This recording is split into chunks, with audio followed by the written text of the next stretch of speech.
Hello, I'm Tom Turner, and I'm a landscape architect who was brought up in Edinburgh. I'm going to use the city as an example of what good landscape architecture looks like. Edinburgh shows how surpassingly wonderful it can be. Then I'll discuss landscape architecture's problem and what to do about it. Let's start with some design history. After 1766, Edinburgh's city fathers decided to keep its fine old town, as other cities should have done. Then they held a competition for the design of a new town. It was won by James Craig. He was 26 and nearing the end of his apprenticeship as a mason and carpenter. From his mother's brother, James Thompson, Craig had a passionate concern for landscape. The essence and genius of his plan was an integration of the existing topography with a plan for views, streets, and garden squares. James Gillespie Graham, who designed Edinburgh's second new town, had a similar background and design approach. Having lived in a house designed by Graham, I have a special appreciation of his work.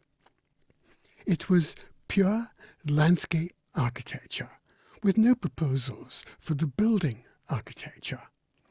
This is how cities should be designed, and if this procedure had been followed, we would not be building a world that is full of ugly agglomerations of context-insensitive blocks and oddities.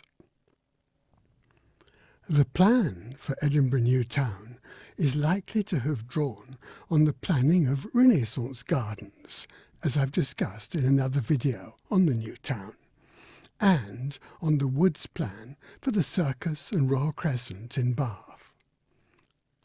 So why did the Edinburgh approach to urban landscape design come to an end in the 19th century?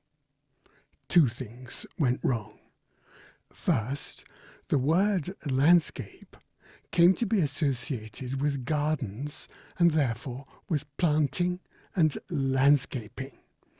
This is not how Thompson and Craig used the word landscape.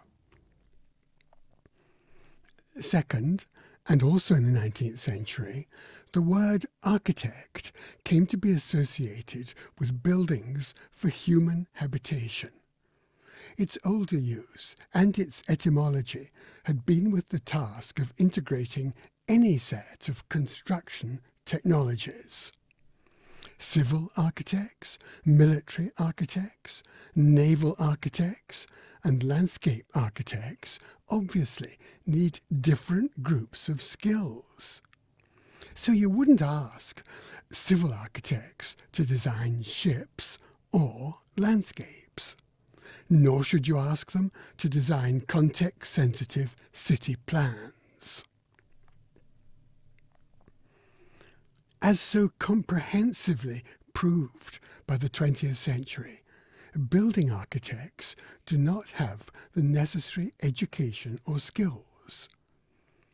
Their primary concern is with buildings as objects. It is not with the planning and design of outdoor space. In the same way, you shouldn't ask a landscape architect to plan the structure and function of a building. A few will be good at it. Most of them won't. Well, does anyone agree with me that landscape architecture is misunderstood? Yes. Yes. I'll give you 4 examples. Frederick Law Olmsted, often described as the father of the profession. Olmsted declared that landscape is not a good word. Architecture is not. The combination is not. And gardening is worse. Thomas Mawson, first president of the UK Institute of Landscape Architects. Mawson declared that landscape architecture suggests to most people either an unwarranted interference with nature or a childish attempt to introduce her grandeurs into our towns by little patches of futile gardening. I dread to think what he would have made of the word landscaping. Sir Geoffrey Jellicoe, founding president of the International Federation of Landscape Architects, he declared that the landscape architect who was first called a landscape gardener is still surely wrongly named.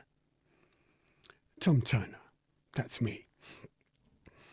I wrote that, as generally understood, landscape architecture is as tyrannical as it is sacrilegious, as it is preposterous, because it is not given to humans to wield the awesome power of making landscapes.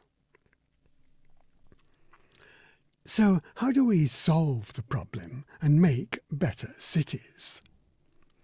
First, we have to be clear that we use the term architect for a different group of technologies from those possessed by building architects.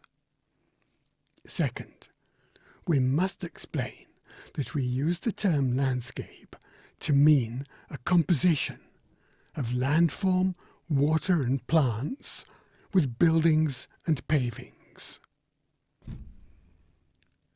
Third, and following Vitruvius, we should be proud of making places that have the classical virtues. He called them utilitas, firmitas, and venustas. The usual translation is commodity, firmness, and delight. Or we could call them functional quality, technical quality, and aesthetic quality. And we certainly want them.